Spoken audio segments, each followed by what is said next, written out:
सुप्रभात बच्चों, आप सभी का फिर से एक बार स्वागत करती हूँ।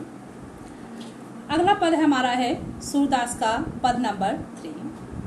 पद नंबर 3 में सूरदास जी ने भगवान श्री कृष्ण के बाल स्वरूप का बहुत ही सुंदर ढंग से मनोरम दृश्य प्रस्तुत किया है, जिसे सुन करके बहुत ही आनंद प्राप्त होने वाला है। क्या है देखते हैं हम लोग। आप सभी अपनी अपनी बुक ओपन कर लीजिए, क्योंकि मैं आपको बुक दिखाने वाली नहीं हूँ और ना ही कोई पद दिखाऊंगी। मैं यहाँ से पढ़ाऊंगी और आप लोग वहां से पढ़ते रहिए। किलकत कान घुटरुओं ने आवत। सूरदास जी भगवान श्री कृष्ण के बाल स्वरूप का वर्णन करते हुए कहते हैं कि भगवान श्री कृष्ण किलकारी मारते हुए घुटनों के बल चले आ रहे हैं। एक बच्चा जैसे आपके आंगन में टहलता है, घूमता है, ठीक वैसे ही जिस प्रकार से आपके आंखों के सामने शरारत करता है, उसी शरारत का, उसी दृश्य का मनोरम दृश्य जो बहुत ही सजीव मालूम पड़ रहा है, ऐसे दृश्य का वर्णन किया। और क्या कह रहे हैं कि किलकत कान घुटरुओं ने आवत। भगवान श्री कृष्ण किलकारी मारते हुए घुटनों के बल चले आ रहे हैं। मणिमय कनक नंद के आंगन। मणिमय मणियों से युक्त है, कनक सोने नंद के आंगन, नंद बाबा के आंगन में मणियों से युक्त सोने से बने नंद बाबा के आंगन में बिंब पकड़ी हो धावत। बिंब परछाई, श्री कृष्ण भगवान अपनी ही परछाई पकड़ने के लिए दौड़ रहे हैं। कब होने रखे हरि आप छाह को। हरि कृष्ण कभी भगवान श्री कृष्ण अपनी ही छाया को देख करके करसों पकड़न चाहत, कर हाथ अपने ही हाथों से पकड़ना चाहते हैं। किलक की हंसत राजत द्वय दतिया। किलक किलकारी मारकर, दतिया दांत, द्वय दो। जब वो किलकारी मारकर हंसते हैं तो उनके आगे के दो दांत बहुत सुशोभित होते हैं। पुनि पुनि तिहिया अवगाहत, अवगाहत मिस पकड़ना, पुनि पुनि बार बार, बार बार उसे उन दांतों को पकड़ते हैं। कनक भूमि पर कर पग छाया। कनक सोना, सोने की भूमि पर उनके हाथों और पैरों की छाया, यह उपमा एक राजत ऐसे सुशोभित होती है जैसे करी करी प्रतिपद प्रतिमनि वसुधा। करी करी चुन चुन करके प्रतिमनि, प्रतिपद दिया है, मणि नहीं, प्रतिपद, प्रत्येक कदम पर, प्रतिमनि प्रत्येक मणि में, वसुधा पृथ्वी बैठकी साझती सजा रही है, आसन बिछा रही है। तो क्या कहा जा रहा है कि जैसे करी करी चुन चुन करके श्री कृष्ण के प्रत्येक कदम पर और प्रत्येक मणि में पृथ्वी बैठ करके कमल का आसन सजा रही हो। बाल दशा सुख न रखी यशोदा।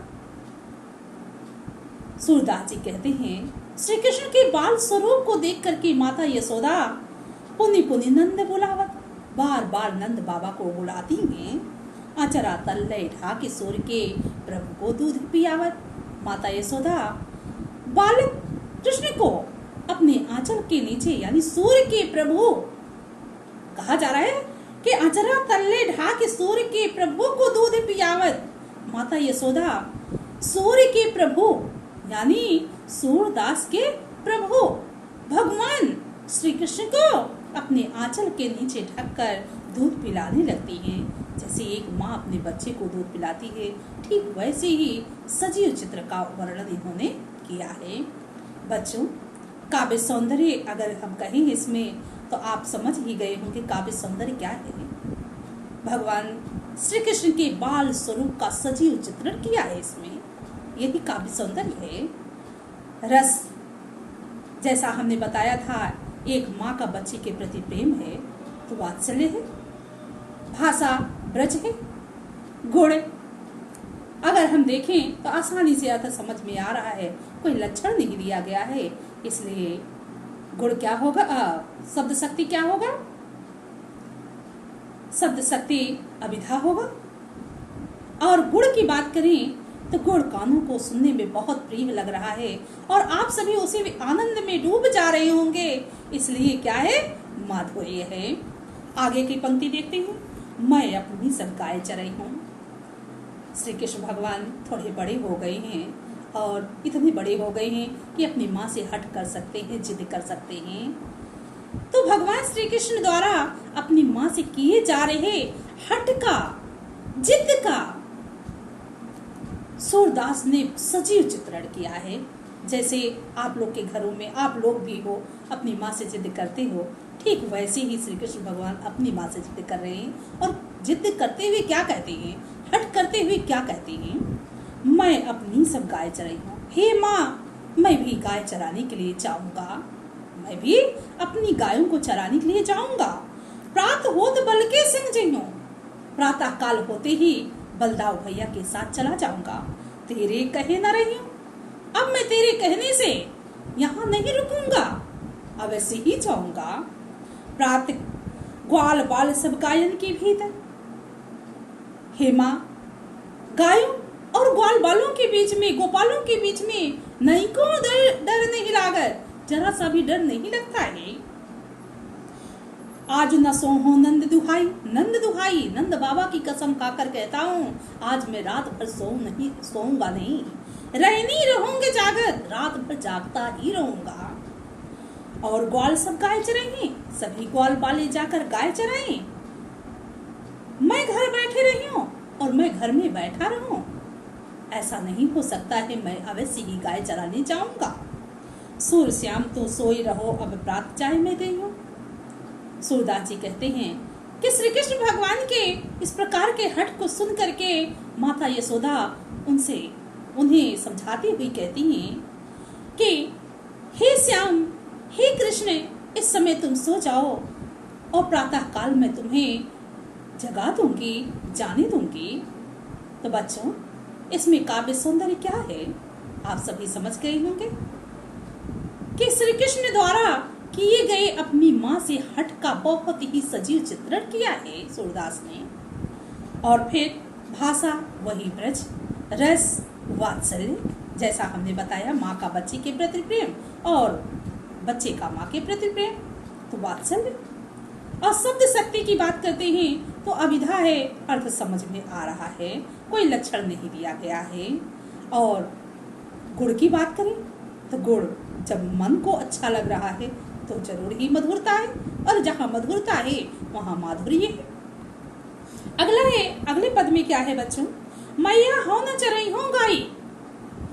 एक दिन श्री कृष्ण भगवान गाय चराने के लिए जाते हैं और फिर दूसरे दिन आकर के अपनी माँ से कहते हैं, शिकायत करते हैं, सभी ग्वालों की शिकायत करते हैं, ग्वाल बालों की शिकायत करते हैं, और शिकायत करते हुए अपनी माँ से क्या कहते हैं कि मैया हो न चरई हो गाय, हे माँ अब मैं गाय चराने नहीं जाऊंगा।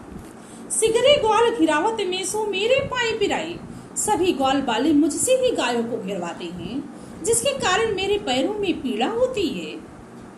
जौना पतियां पूछ बलदा हुआ अपनी सौंह दिवाई। अगर आपको मेरी बातों पर विश्वास नहीं है माँ, तो बलदाऊ भैया से अपनी कसम दे करके उनसे पूछ लीजिए।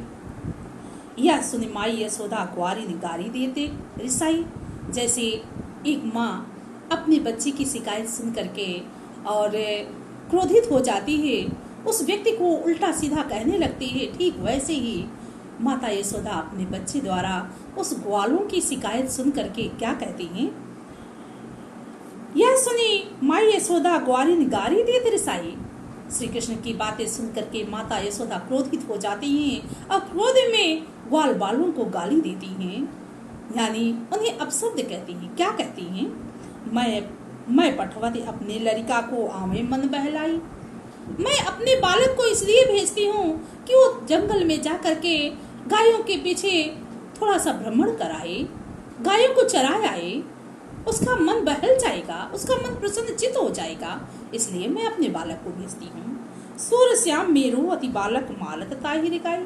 सूरदास जी कहते हैं माता यशोदा क्रोध में कहती हैं कि मेरा बालक तो अत्यंत छोटा है, उसे सभी ग्वाल बाले दौड़ा दौड़ा करके परेशान कर डालते हैं।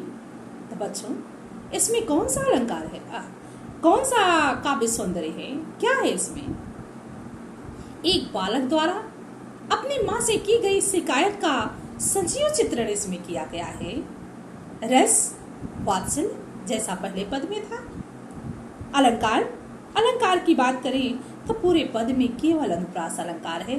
आप सभी ध्यान से देख सकते हैं, जहाँ एक वर्ण की आवृत्ति एक पद में एक से अधिक बार हो वहाँ अनुप्रास अलंकार होता है। आगे है गुण। गुण की बात करें, कानों को प्रिय लगा इसलिए माधुर्य है, और शब्द शक्ति की अविधा है क्योंकि बहुत सरल शब्दों में। तो बच्चों, अगले पद में हम अगली वीडियो लेके आएंगे। आप सुनते रहिए, समझते रहिए और सब्सक्राइब करके जाइए। लाइक करना बिल्कुल ना भूलें। धन्यवाद बच्चों।